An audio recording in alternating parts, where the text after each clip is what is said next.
Hello दोस्तों, मैं हूं आशीष और आपका बहुत बहुत स्वागत करता हूं अपने चैनल वर्ड इन वर्ड्स में। दोस्तों, आज के इस वीडियो में हम लोग बात करने वाले हैं 2020 के जनवरी से लेकर सितंबर महीने तक के कुछ महत्वपूर्ण करंट अफेयर्स की, जो हमारे आने वाले, चाहे वो जेल वार्डर का एग्ज़ाम हो या फिर कोई भी एसएससी या किसी भी डिफेंस से रिलेटेड कोई भी एग्ज़ाम हो, उसके लिए बहुत ही ज़्यादा इंपॉर्टेंट होने वाले हैं। तो चलिए दोस्तों, बिना समय गवाए हमारा वीडियो स्टार्ट करते हैं।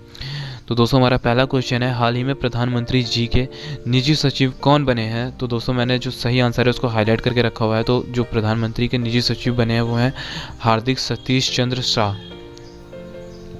दोस्तों, इसके बारे में इंपॉर्टेंट फैक्ट्स देख लेते हैं। 2010 बैच के आईएएस अधिकारी हार्दिक सतीश चंद्र शाह को कोर्ट टर्मिनस के आधार पर प्रधानमंत्री नरेंद्र मोदी का नया निजी सचिव नियुक्त किया गया है। वह वर्तमान में प्रधानमंत्री कार्यालय में उप सचिव के पद पर सेवारत हैं। हार्दिक पिछले साल पीएमओ में जाने से पहले पर्यावरण, वन और जलवायु मंत्री प्रकाश जावड़ेकर के निजी सचिव के रूप में कार्यरत थे। हमारा दोस्तों नेक्स्ट क्वेश्चन है, हाल ही में भारत के सहयोग से निर्मित किस देश के सुप्रीम कोर्ट भवन का उद्घाटन हुआ? तो दोस्तों, इसका सही ऑप्शन है मॉरिशस। प्रधानमंत्री नरेंद्र मोदी और मॉरिशस के प्रधानमंत्री प्रविंद जुगनाथ ने 30 जुलाई को मॉरिशस में सुप्रीम कोर्ट के नए भवन का संयुक्त रूप से उद्घाटन किया। मॉरिशस की राजधानी पोर्ट लुई में इस भवन का निर्माण भारत के आर्थिक सहयोग से किया गया। मॉरिशस में सुप्रीम कोर्ट का नवीन भवन 2016 में मॉरिशस को भारत सरकार के 35 करोड़ 30 लाख डॉलर के विशेष आर्थिक पैकेज के अंतर्गत 5 परियोजनाओं में से एक है। अक्टूबर 2019 में प्रधानमंत्री मोदी और प्रधानमंत्री प्रविंद जुगनाथ ने मॉरिशस मेट्रो एक्सप्रेस परियोजना के पहले चरण और एक नए अस्पताल का संयुक्त रूप से उद्घाटन किया था। अगला क्वेश्चन दोस्तों हमारा है, हाल ही में भारत में मुस्लिम महिला अधिकार दिवस कब मनाया गया? दोस्तों, इसका सही ऑप्शन है 1 अगस्त को। ट्रिपल तलाक के अपराध घोषित करने वाले कानून की पहली वर्षगांठ के अवसर पर उस दिन को देश भर में मुस्लिम महिलाओं के अधिकार दिवस के रूप में घोषित किया गया। ट्रिपल तलाक विधेयक को लोकसभा में 25 जुलाई 2019 को पारित किया गया था। इसके अलावा यह राज्यसभा द्वारा 30 जुलाई 2019 को पारित किया गया था। अंत में राष्ट्रपति से मंजूरी मिलने के बाद यह देश में एक कानून बन गया। ट्रिपल तलाक को तलाक बिद्दत के रूप से भी जाना जाता है। मुस्लिम पर्सनल लॉ 1937 के अधिनियम द्वारा मुस्लिम पुरुषों को दिया गया एक विशेष प्रावधान था। अगला क्वेश्चन दोस्तों हमारा है, हाल ही में कौन सा मंत्रालय को स्कॉच गोल्ड अवार्ड मिला? तो दोस्तों, इसका सही ऑप्शन है जनजातीय कार्य मंत्रालय।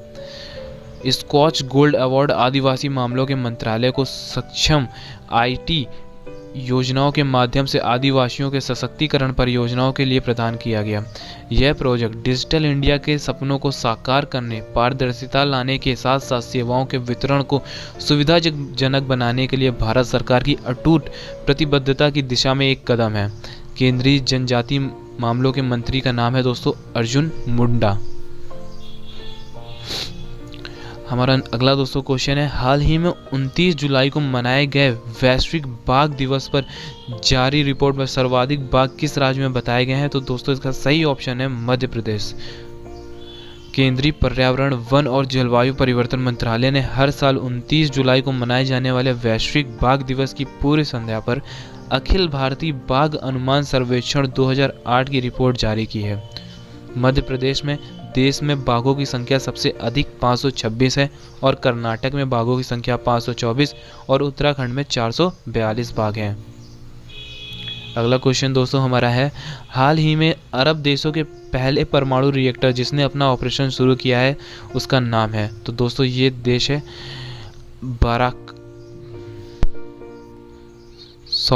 इस परमाणु रिएक्टर का नाम है बाराका।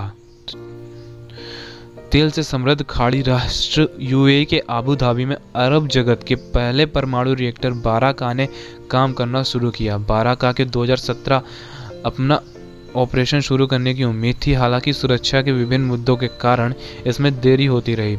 अमीरात न्यूक्लियर एनर्जी कॉरपोरेशन और कोरिया इलेक्ट्रिक पावर कॉरपोरेशन के एक संयुक्त उद्यम में विकसित इस रिएक्टर का अर्थ अरबी में आशीर्वाद है। अगला क्वेश्चन दोस्तों हमारा है, हाल ही में सऊदी अरामको कंपनी को पीछे छोड़कर कौन सी कंपनी सबसे मूल्यवान लिस्टेड कंपनी बन गई है? तो दोस्तों इसका सही आंसर है एप्पल। सऊदी अरामको को पीछे छोड़कर एप्पल कंपनी दुनिया की सबसे मूल्यवान लिस्टेड कंपनी में पहला स्थान पर पहुंच चुकी है। हाल ही में एप्पल के शेयरों में 10% तक की ज़बरदस्त बढ़ोतरी हुई है। एप्पल के जो संस्थापक है दोस्तों, उनका नाम है स्टीव जॉब्स और इसका मुख्यालय यानी कि हेडक्वार्टर है दोस्तों वॉशिंगटन, अमेरिका में। अगला क्वेश्चन दोस्तों हमारा है, हाल ही में नटेशा की मूर्ति चर्चा में है, यह किस राज्य के मंदिर से संबंधित है? दोस्तों इसका सही ऑप्शन है राजस्थान। नटेशा की मूर्ति राजस्थान के बरौली के घाटेश्वर मंदिर से संबंधित है। यह एक दुर्लभ बलुआ पत्थर की मूर्ति है जो 22 साल बाद भारत लौट रही है, जिसे 1998 में देश से बाहर तस्करी कर लाया गया था। बलुआ पत्थर नटेशा की मूर्ति लगभग 4 फीट ऊंची है। यह 9वीं शताब्दी के अंत में राजस्थान के प्रतिहार शैली में शिव का एक दुर्लभ चित्रण है। नटेशा की मूर्ति के दाहिने पैर के पीछे नंदी का एक सुंदर चित्र दिखाया गया है। अगला क्वेश्चन दोस्तों हमारा है, हाल ही में किस राज्य में 3 राजधानियां बनाने की संबंधी विधेयक को राज्यपाल ने मंजूरी दी है? तो दोस्तों इसका सही ऑप्शन है आंध्र प्रदेश। आंध्र प्रदेश के लिए 3 राजधानियां बनाने संबंधी मुख्यमंत्री वाई.एस. जगन मोहन रेड्डी की योजना में विधायी बाधा को दूर करते हुए राज्यपाल विश्वभूषण हरिचंदन ने शुक्रवार को आंध्र प्रदेश विकेंद्रीकरण एवं सभी क्षेत्रों का समावेशी विकास विधेयक 2020 और आंध्र प्रदेश राजधानी क्षेत्र विकास प्राधिकरण विधेयक 2020 को शुक्रवार को अपनी मंजूरी दे दी है। हाल ही में चर्चा में रहा महात्मा गांधी सेतु किस राज्य में स्थित है? तो दोस्तों इसका सही ऑप्शन है बिहार। केंद्रीय सड़क परिवहन मंत्री राजमार्ग नितिन गडकरी ने वीडियो कॉन्फ्रेंस के माध्यम से महात्मा गांधी पुल के अपस्ट्रीम लेन का उद्घाटन किया। 5.5 किलोमीटर 4 लेन पुल पटना और बिहार के हाजीपुर को जोड़ने वाली गंगा नदी पर बनाया गया है। इस पुल का पुनर्निर्माण कार्य वर्ष 2017 में शुरू हुआ। पुराने पुल की कंक्रीट संरचना को नए स्टील डेक से बदल दिया जाएगा। अगला क्वेश्चन दोस्तों हमारा है, हाल ही में ब्रिटेन की कंपनी कंपेरिटेक द्वारा जारी रिपोर्ट में भारत में सबसे ज़्यादा निगरानी वाला शहर कौन सा है? तो दोस्तों इसका सही ऑप्शन है हैदराबाद। ब्रिटेन की एक कंपनी कंपेरिटेक द्वारा प्रकाशित एक रिपोर्ट के अनुसार हैदराबाद को वैश्विक स्तर पर शीर्ष 20 सबसे अधिक सर्वेक्षण वाले शहरों में 16वें स्थान पर रखा गया है।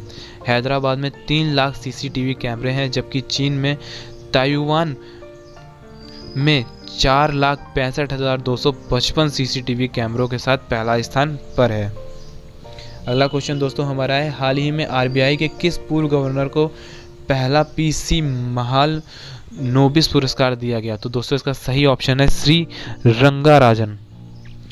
भारतीय रिजर्व बैंक के पूर्व गवर्नर चक्रवर्ती रंगाराजन को आधिकारिक सांख्यिकी में लाइफ टाइम अचीवमेंट के पहले प्रो पीसी महालनोबिस पुरस्कार से सम्मानित किया गया।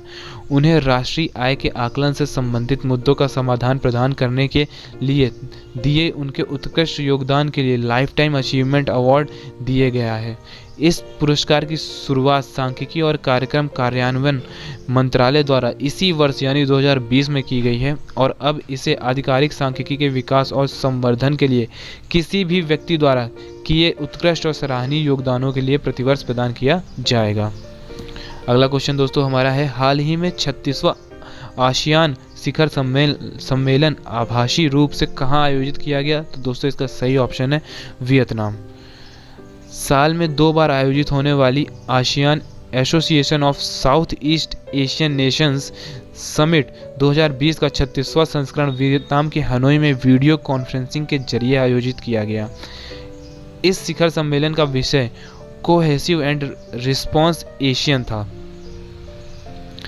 इससे पहले 36वां आसियान शिखर सम्मेलन अप्रैल 2020 में मध्य में वियतनाम के दा नांग में होने वाला था, लेकिन कोविड-19 महामारी के कारण इसे स्थगित कर दिया गया था। 10 आसियान सदस्य जो देश हैं उनके नाम हैं Indonesia, Thailand, Singapore, Philippines, Malaysia, Vietnam, Brunei, Cambodia, Myanmar और लाओस। अगला क्वेश्चन दोस्तों है, हाल ही में आईसीसी के अध्यक्ष पद से किसने इस्तीफा दे दिया है? तो दोस्तों इसका सही ऑप्शन है शशांक मनोहर ने।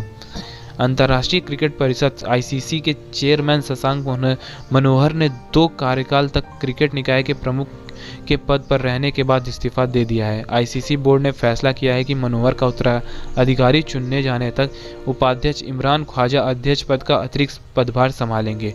आईसीसी बोर्ड द्वारा चेयरपर्सन चुनाव प्रक्रिया को अगले सप्ताह तक मंजूरी मिलने की संभावना है। हाल ही में केंद्र सरकार ने कौन से राज्य को अगले 6 माह के लिए आसान क्षेत्र घोषित किया है? तो दोस्तों इसका सही ऑप्शन है नागालैंड। भारत सरकार द्वारा समूचे नागालैंड को आसान क्षेत्र घोषित कर दिया गया। यह घोषणा अगले 6 महीने यानी दिसंबर के अंत तक के लिए की गई है। गृह मंत्रालय द्वारा जारी एक अधिसूचना में कहा गया है कि केंद्र सरकार का मानना है कि इस समय पूरा नागालैंड इतना अशांत और खतरनाक स्थिति में है। नागालैंड को लगभग 6 दशकों से सशस्त्र बल अधिनियम के दायरे में रखा गया है। अधिनियम सशस्त्र बलों को सार्वजनिक व्यवस्था बनाए रखने के लिए जरूरत पड़ने पर तलाशी और गिरफ्तारी करने और गोली चलाने का अधिकार देता है। अगला क्वेश्चन है, हाल ही में किस देश के राष्ट्रपति को 2036 तक सत्ता में रहने का जनादेश मिला? तो दोस्तों इसका सही ऑप्शन है रूस।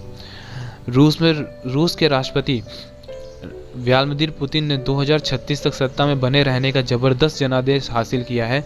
रूस में 1 जुलाई को हुए जनमत संग्रह में जनता ने भारी बहुमत के साथ देश में राजनीतिक यथास्थिति बनाए रखने का समर्थन किया। रूस में हुए संवैधानिक संशोधनों पर राष्ट्रव्यापी जनमत संग्रह के परिणाम से राष्ट्रपति व्लादिमीर पुतिन के राष्ट्रपति पद पर 2036 तक बने रहने का मार्ग प्रशस्त हुआ है। अगला क्वेश्चन दोस्तों है, हाल ही में किस राज्य के वन विभाग ने भारत का पहला कवक पार्क विकसित किया? तो दोस्तों इसका सही ऑप्शन है उत्तराखंड। उत्तराखंड के वन विभाग ने पिथौरागढ़ जिले में कुमाऊं के मुनस्यारी में भारत का पहला कवक पार्क विकसित किया है। लाइकेन हिमालय में 5000 मीटर तक की ऊंचाई पर उगने वाली एक महत्वपूर्ण प्रजातियों में से एक है, क्योंकि ये प्रदूषण के स्तर के सबसे अच्छे जैव इंडाइटर माने जाते हैं। इस परियोजना का उद्देश्य विभिन्न लाइकेन प्रजातियों के वितरण, उनके निवास, उनके रूपात्मक और शारीरिक पहलुओं सर्वेक्षण और साहित्य की समीक्षा, प्रजातियों का संस्थापन, मानव जाति और जलवायु कारकों सहित उनके रहने स्थान पर होने वाले वर्तमान खतरों का अध्ययन करना और उपयुक्त संरक्षण रणनीतियों को तैयार करना है। अगला क्वेश्चन दोस्तों, हाल ही में भारतीय रेलवे द्वारा चलाई गई सबसे लंबी ट्रेन का नाम क्या है? तो दोस्तों इसका नाम है शेषनाग। 2 जुलाई 2020 को भारतीय रेलवे ने सबसे लंबी 2.8 किलोमीटर लंबी मालगाड़ी चलाकर नया कीर्तिमान रच दिया है। भारतीय रेल के इतिहास में अब तक की सबसे लंबी इस मालगाड़ी को शेषनाग नाम दिया गया है। इसमें 4 रैक के कुल 251 खाली डिब्बे हैं और उन्हें खींचने के लिए 4 इलेक्ट्रिक इंजन लगाए गए हैं। इस ट्रेन में 4 गार्डमैन और 9 इंजन शामिल थे। भारतीय रेल के नागपुर मंडल के दक्षिण पूर्व मध्य रेलवे ने ट्रेन का संचालन किया है। अगला क्वेश्चन दोस्तों, हाल ही में बैडमिंटन खिलाड़ी लिन डैन ने संन्यास की घोषणा की है, वह किस देश से संबंधित है? तो दोस्तों इसका सही ऑप्शन है चीन। विश्व के नंबर 1 रहे बैडमिंटन खिलाड़ी और चीन से 2 बार के ओलंपिक बैडमिंटन चैंपियन ने खेल से अपनी सेवानिवृत्ति की घोषणा की है। अपने 20 साल के शानदार राष्ट्रीय टीम के करियर के दौरान उन्होंने 2008 में बीजिंग और 2012 के लंदन खेलों में ओलंपिक एकल खिताब जीते थे। लिन डैन ने खेल के सभी प्रमुख खिताब भी हासिल किए, जिसमें 5 विश्व चैंपियनशिप के स्वर्ण पदक शामिल हैं। उन्हें अब तक के सबसे महान एकल खिलाड़ियों में से एक माना जाता है। अगला क्वेश्चन दोस्तों, हाल ही में टॉप्स योजना किसने लॉन्च की है? तो दोस्तों टॉप्स योजना खेल एवं युवा मामलों मंत्रालय ने लॉन्च की है। 2024 पेरिस और 2028 लॉस एंजल्स के आगामी ओलंपिक के लिए देश में युवा एथलीटों को तैयार करने के लिए केंद्रीय युवा मामले और खेल मंत्रालय जूनियर एथलीटों के लिए टारगेट ओलंपिक पोडियम स्कीम यानी कि टॉप्स लॉन्च करेगा। इस योजना का उद्देश्य यह सुनिश्चित करना है कि भारत 2028 के ओलंपिक में शीर्ष 10 पदक विजेताओं की देशों की सूची में शामिल हो। अगला क्वेश्चन दोस्तों हमारा, आरबीआई के किस पूर्व गवर्नर को पहला पीसी महालनोबिस पुरस्कार दिया गया? तो दोस्तों इसका सही ऑप्शन है सी रंगराजन। भारतीय रिजर्व बैंक के पूर्व गवर्नर चक्रवर्ती रंगराजन को आधिकारिक सांख्यिकी में लाइफ टाइम अचीवमेंट के पहले पीसी महालनोबिस पुरस्कार से सम्मानित किया गया है। उन्हें राष्ट्रीय आय के आकलन संबंधित मुद्दों का समाधान प्रदान करने के लिए दिए उनके उत्कृष्ट योगदान के लिए लाइफ टाइम अचीवमेंट अवार्ड दिया गया है।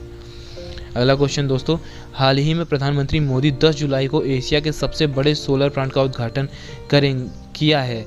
यह किस राज्य में स्थित है? तो दोस्तों इसका सही ऑप्शन है मध्य प्रदेश। वीडियो कॉन्फ्रेंसिंग के माध्यम से भारत के प्रधानमंत्री नरेंद्र मोदी 10 जुलाई को 2020 को 750 मेगावाट के रीवा अल्ट्रा मेगा सौर संयंत्र का उद्घाटन करेंगे। अब तक 750 मेगावाट का Rewa ultra mega solar project Bharat में और एशिया में सबसे बड़ी सिंगल साइट सौर ऊर्जा परियोजना है। रीवा अल्ट्रा मेगा सौर ऊर्जा परियोजना मध्य प्रदेश के रीवा जिले के गुरु तहसील में स्थित है। यह 1590 एकड़ भूमि में फैली हुई है। इस पावर प्रोजेक्ट के सफल कार्यान्वयन के लिए solar energy corporation of India और मध्य प्रदेश ऊर्जा विकास निगम लिमिटेड के बीच एक संयुक्त उद्यम कंपनी की स्थापना की गई थी। अगला क्वेश्चन है दोस्तों, हाल ही में देहिक पटकाई वन्यजीव अभयारण्य को राष्ट्रीय उद्यान में अपग्रेड किया गया है। यह किस राज्य में स्थित है? तो दोस्तों इसका सही ऑप्शन है असम। असम सरकार ने देहिंग पटकाई वन्यजीव अभयारण्य को राष्ट्रीय उद्यान में अपग्रेड करने के लिए निर्णय लिया। असम सर्बानंद सोनोवाल के मुख्यमंत्री द्वारा इसकी घोषणा की गई।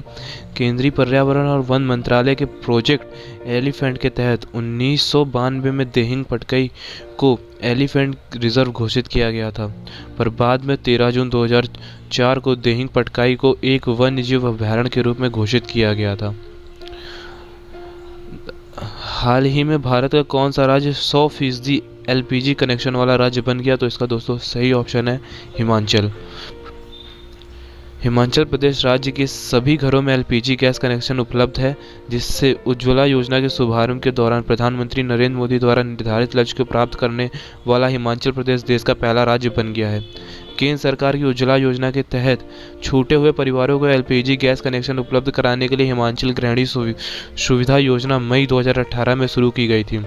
हिमाचल प्रदेश राज्य के सभी घर हिमाचल गृहिणी सुविधा योजना के तहत पात्र में थे। इसमें केवल पेंशनभोगी या राज्य या केंद्र सरकार में कार्यरत लोग, आयकर दाताओं वाले परिवार शामिल नहीं किए गए। अगला क्वेश्चन, भारत सरकार ने वंदे भारत अभियान किसके लिए शुरू किया है? तो दोस्तों इसका सही ऑप्शन है विदेश में फंसे भारतीयों के लिए। भारत सरकार ने वंदे भारत मिशन लॉन्च किया। मिशन को लॉन्च सबसे बड़े निकासी अभ्यास में से एक माना जा रहा है। वंदे भारत मिशन का उद्देश्य दुनिया भर में फंसे भारतीयों को देश में वापस लाना है। 14,800 से अधिक भारतीय विदेश में फंसे हुए हैं। इस मिशन का उद्देश्य गैर अनुसूचित वाणिज्यिक उड़ानों का संचालन करना भी है। गृह मंत्रालय द्वारा जारी मानक प्रक्रिया के आधार पर उड़ानों का संचालन किया जा रहा है। अगला क्वेश्चन, हाल ही में किस देश ने ओफेक 16 स्पाई सैटेलाइट लॉन्च किया है? तो इसका सही ऑप्शन है दोस्तों इजराइल।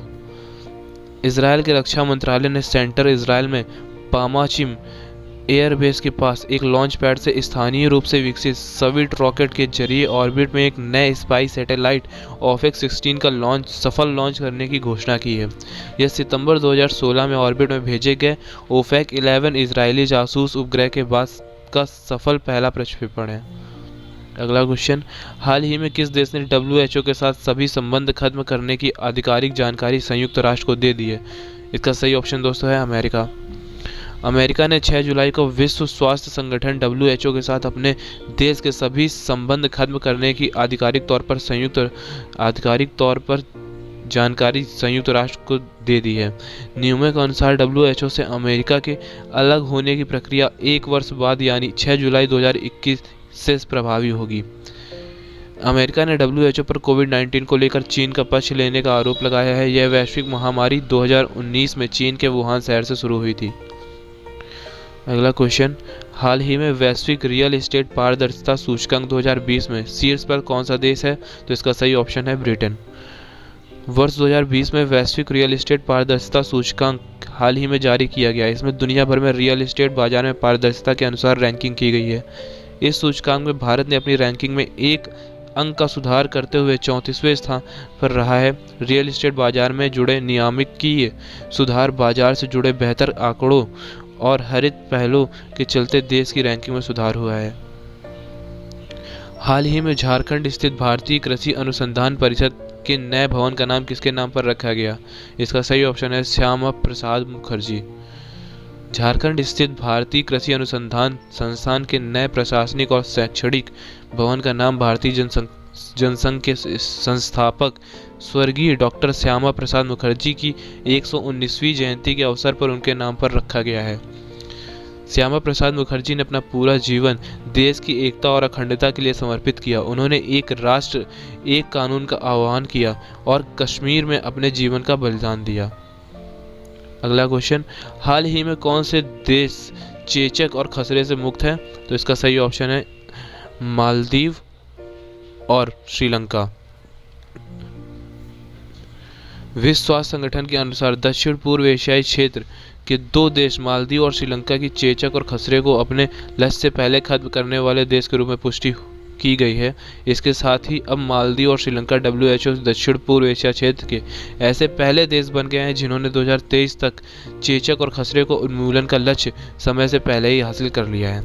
श्रीलंका के राष्ट्रपति का नाम जान लेते हैं, तो इनका नाम है गोतबाया राजपक्षे।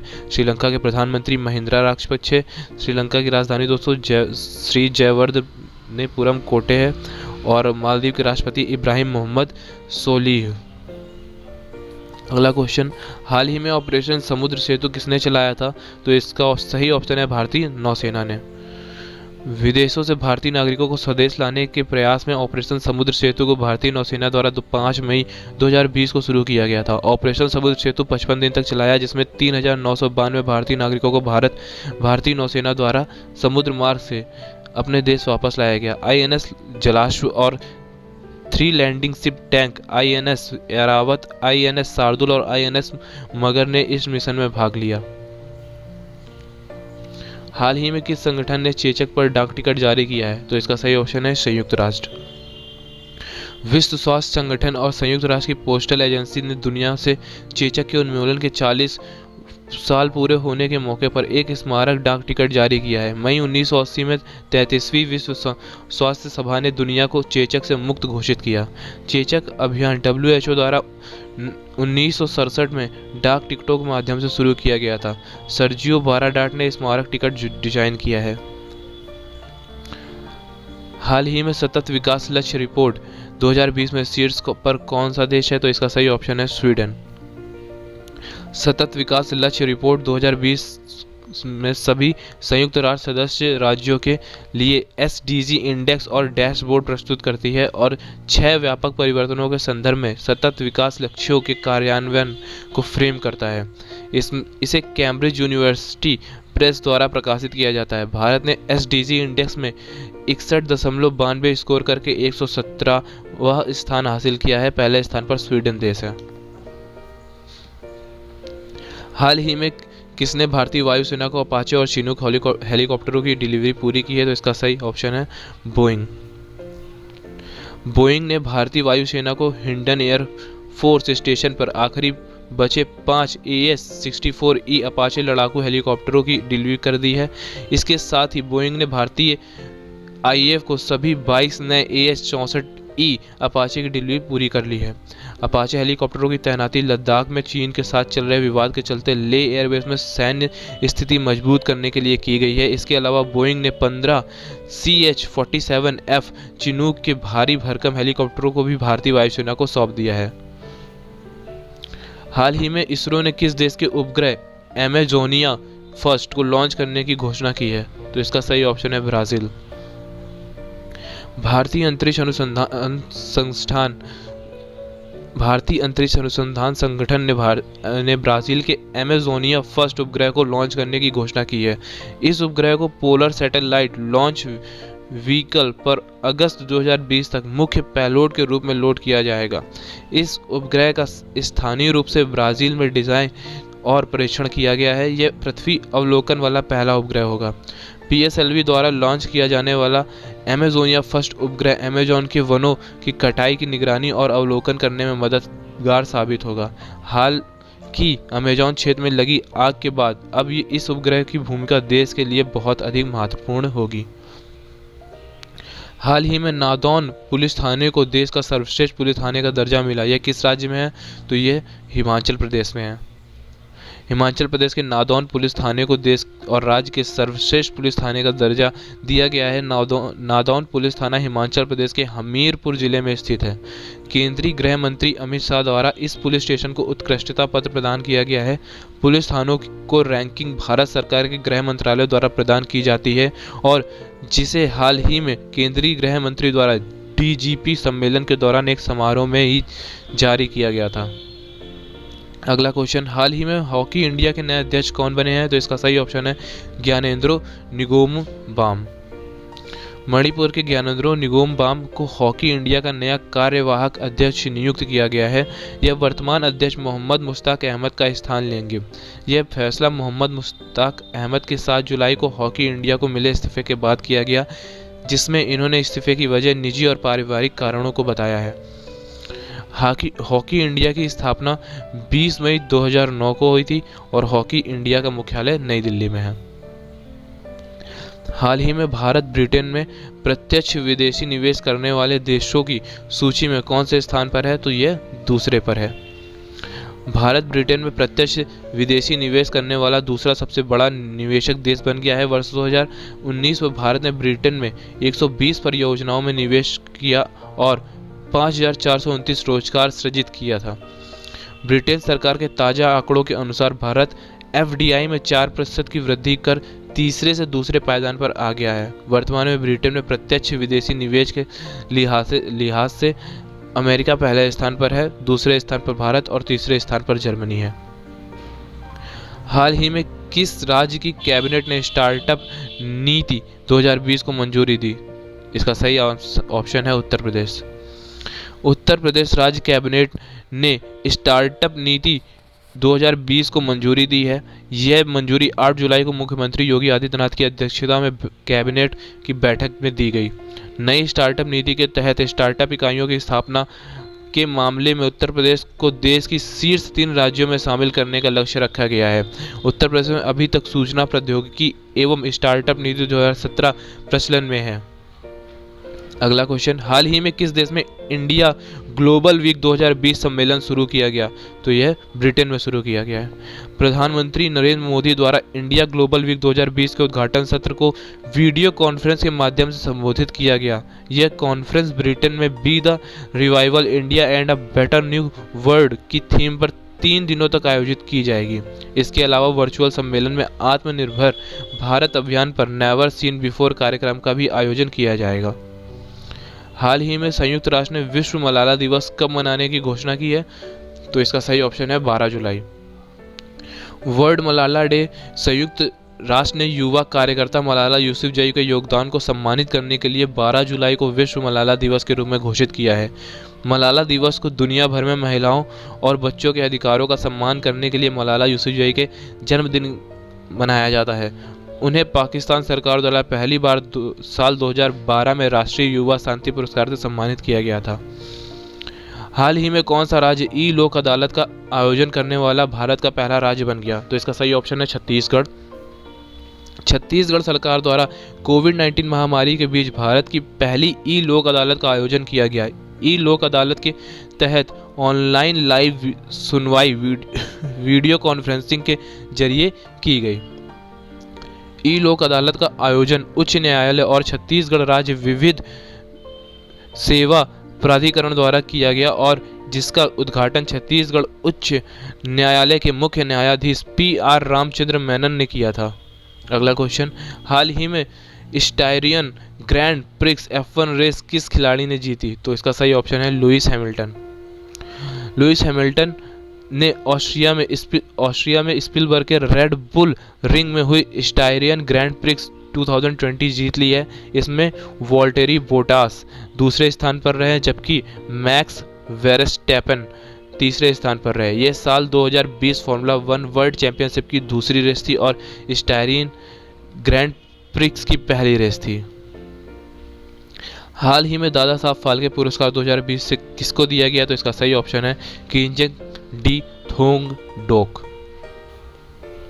अरुणाचल प्रदेश के फिल्म निर्माता किंजक डी थोंगडोक को उनकी शॉर्ट डॉक्यूमेंट्री ची लूपो के लिए दादा साहब फाल्के पुरस्कार 2020 दिया गया। ची लूपो केंजांग डी थोंग डोक द्वारा हनी हंटिंग पर बनाई गई एक शॉर्ट डॉक्यूमेंट्री है। हाल ही में कौन सा देश लगातार दूसरे वर्ष भारत का सबसे बड़ा व्यापार साझेदार देश बना है? तो इसका सही ऑप्शन है अमेरिका। केंद्रीय वाणिज्य मंत्रालय द्वारा जारी किए गए ताजा आंकड़ों के अनुसार अमेरिका वित्तीय वर्ष 2019-20 में लगातार दूसरे साल भी भारत का सबसे बड़ा व्यापारिक साझेदार बना रहा। हाल ही में जारी किए गए आंकड़े दोनों देशों के बीच बढ़ते आर्थिक संबंधों को दर्शाते हैं। आंकड़ों के अनुसार अमेरिका और भारत के बीच द्विपक्षीय व्यापार 2018-19 में 87.96 बिलियन डॉलर से बढ़कर वित्त वर्ष में 2019-20 में 88.75 बिलियन डॉलर में आ गया है। इससे पहले 2013-14 से 2017-18 तक चीन भारत का सबसे बड़ा व्यापारिक साझेदार था। केंद्रीय वाणिज्य और उद्योग मंत्री पीयूष गोयल हैं। हाल ही में किस राज्य के मुख्यमंत्री को पॉल हैरिस फेलो सम्मान दिया गया? तो इसका सही ऑप्शन है तमिलनाडु। तमिलनाडु के मुख्यमंत्री एडप्पादी के पलानीस्वामी को शिकागो के rotary foundation of rotary international द्वारा पॉल हैरिस फेलो सम्मान से सम्मानित किया गया है। इस सम्मान से सम्मानित किए जाने वाले व्यक्ति को एक लैपल पिन के साथ एक प्रमाण पत्र दिया जाएगा। साथ ही वो पॉल हैरिस फेलो पदक का भी पात्र बन जाता है। पॉल हैरिस फेलो सम्मान को उस व्यक्ति को प्रदान किया जाता है जो अपने समुदाय को पेयजल, स्वच्छता, बीमारियों की रोकथाम, पर्यावरण, विश्व शांति आदि जैसे कुशल सेवाएं मुहैया कराता है। अगला क्वेश्चन, हाल ही में आयोजित किया जाने वाला मालाबार अभ्यास किसका संयुक्त अभ्यास है? तो इसका सही ऑप्शन है भारतीय नौसेना का। भारत और चीन के बीच बढ़ते तनाव और गलवान घाटी में हालिया फेस ऑफ के कारण भारत अपने वार्षिक मालाबार नौसैनिक अभ्यास में शामिल होने के लिए ऑस्ट्रेलिया को आमंत्रित करने की योजना बना रहा है। भारत, जापान, अमेरिका और ऑस्ट्रेलिया की नौसेनाएं एक साथ युद्धाभ्यास करेंगी। मालाबार व्यायाम एक वार्षिक अभ्यास है जिसे वैकल्पिक रूप से भारतीय और प्रशांत महासागर में आयोजित किया जाता है। यह पहला मौका होगा जब ऑस्ट्रेलिया को मालाबार अभ्यास में शामिल किया जाएगा। हाल ही में वॉन कर्मन अवार्ड 2020 किसे देने की घोषणा की गई है? तो इसका सही ऑप्शन है के सिवान। भारतीय अंतरिक्ष अनुसंधान संगठन के अध्यक्ष डॉक्टर कैलासदेवु सिवान को 2020 वॉन कर्मन पुरस्कार के प्राप्तकर्ता के रूप में नामित किया गया है। यह पुरस्कार इंटरनेशनल एकेडमी ऑफ एस्ट्रोनॉटिक्स द्वारा गठित किया गया था और मार्च 2021 में पेरिस में प्रदान किया जाएगा।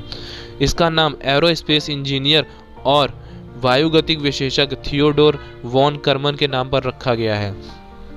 के सिवान, कस्तूरी रंगन और यूआर राव के बाद यह पुरस्कार पाने वाले केवल वे तीसरे भारतीय हैं।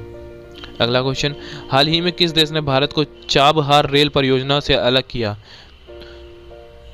तो इसका सही ऑप्शन है ईरान। ईरान ने भारत को चाबहार रेल परियोजना से अलग करने की 14 जुलाई को घोषणा की है। घोषणा के तहत ईरान इस रेल परियोजना को भारत की आर्थिक सहायता के बिना पूरा करेगा।